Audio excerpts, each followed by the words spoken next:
up to my mom for sure. uh, because she's a doctor, and this was one thing that always stayed with me. Like, I saw her dedication to her work, Hmm. and I saw how much effort she put into that. And I always saw her fortitude in living the life, which whatever was handed out to her. Hmm. And I thought that it was a very dignified way of doing things. And I always did really look up to her. It's very strange. Like, most of the role models that I had as a kid were not people that were far away. I mean, of course, we liked our film stars and rock stars and singers and everything else when we were growing up, but more so, it was my school principal, Sister Victoria Nunes. I used to look up to her. Hmm. There was another teacher in school, Miss Lewis. She was another role model there.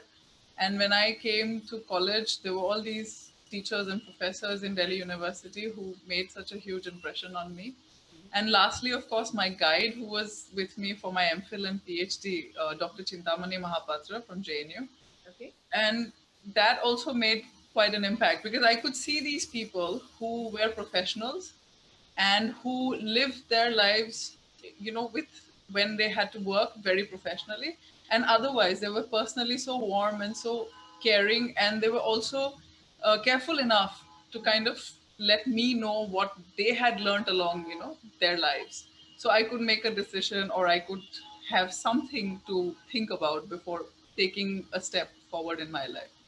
Interesting. So you sounds like you had good people who mentored you and Yeah. inspired you all along your journey. I did. And I still do. And even after joining the service, there are quite a few seniors that I have met along my service who still continue to inspire me. We have GP Singh, sir, who is there in Assam, who's one of those wonderful role models. There is our DG Assam, Shri Bhaskar Jyoti Mahanta, who's also just as good as a role model per se. There is Renuka Mishra, ma'am, in UP Kada. So Mhm. I see all of these officers and I see how they work, and I think that it makes sense for me, like, to kind of get to learn from how their life experiences and how their work has gone through.